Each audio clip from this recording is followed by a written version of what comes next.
Alright, my training this week went really well. Um, Hey everyone, so I wanted to give you all an example of some of my trainings throughout the week. These videos are a little bit out of order, but beginning with this one here, this is my back and bicep day, and this is towards the end of my workout where I throw in some biceps. The reverse grip barbell curls are quite challenging. For 15 reps, it really does burn, and my right arm is weaker than my left arm.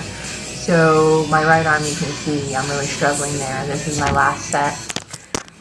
It's only a 30-pound barbell, but it kills your forearms too. It's a great workout.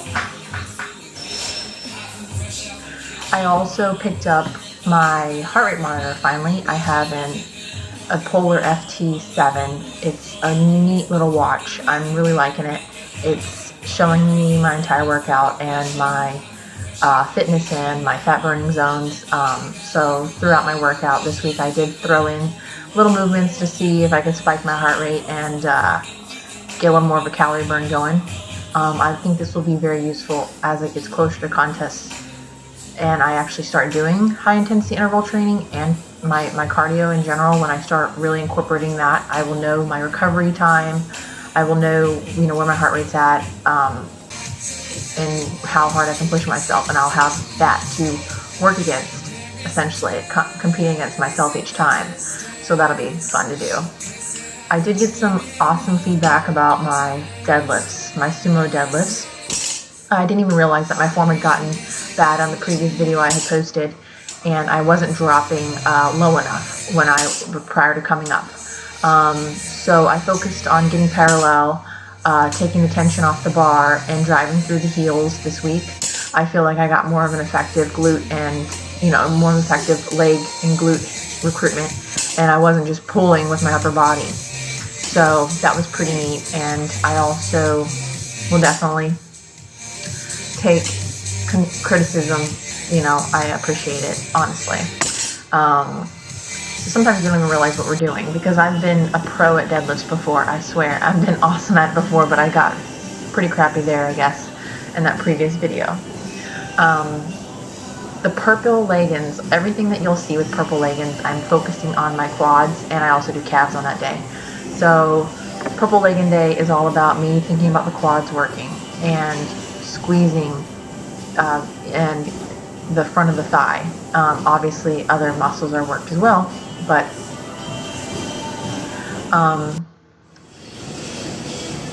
I don't naturally have that tear duct or that quad development. Just genetically, it's not something that I was blessed with, so I have to work on growing that area. And the Bulgarian split lunges, I try to focus on the quad, but I'm also squeezing at the top, squeezing the glutes, and driving through that heel on the front.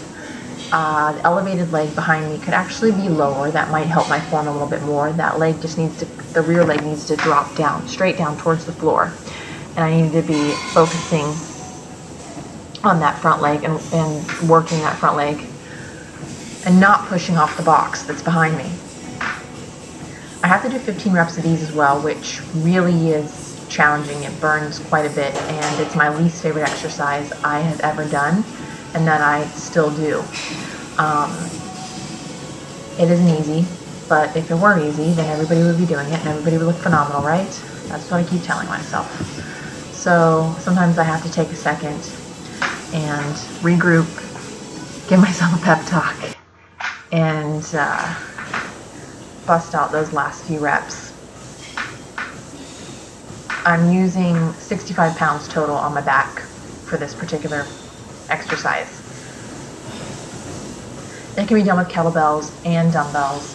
You don't have to have a barbell. However, with the kettlebells and dumbbells, you're forced to use your grip strength and really hold on to that bar, or the individual dumbbells or kettlebells. So with this, I'm able to go a little bit heavier.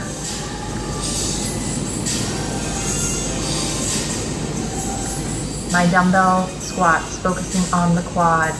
Here I'm warming up with 35-pound dumbbells. I use 50s for my working sets. I could probably go heavier. However, it's very taxing on the traps, on my shoulders. Your arms are just being pulled to the floor with that weight. So when I pick up my 50-pound dumbbells, I do use the Versa grips to try and help relieve some of the tension, not having to focus so much on my grip strength and my forearms. I have also played around with cross-arm barbell front squats, holding the barbell across the delts with your arms crossed. It really hurts your delts. It hurts having the weight smash into your shoulders. Maybe my shoulders aren't meaty enough, maybe I don't have enough muscle on them yet. So I switch it up. Sometimes I use dumbbells, sometimes I use the barbell. I don't have very good wrist mobility or wrist strength or forearm strength, so I'm assuming that's why I have such a challenge doing the front squats with the elbows out and holding the bar across your fingers, resting on your delts. That's something I'm going to try and work on, and we'll see what next week what I actually end up doing. When I do my leg extensions, I am focusing on the quad. I'm focusing on squeezing that muscle around the knee. I try to angle out my toes because I am focusing on the inner quad there. I do single and I do double leg. I will increase the load obviously when I'm doing double leg. Just trying to grow those quads because I don't really have any.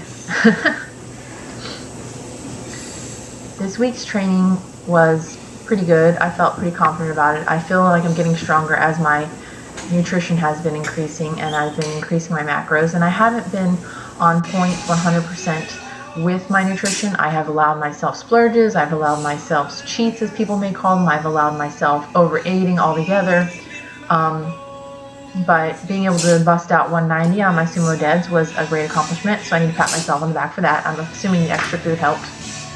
I had a DEXA scan this week as well, so I will probably be posting some of that information and comparing it to just after my last competition. So it's a fun journey, it's a fun process, and I appreciate anyone that wants to chime in, share their information.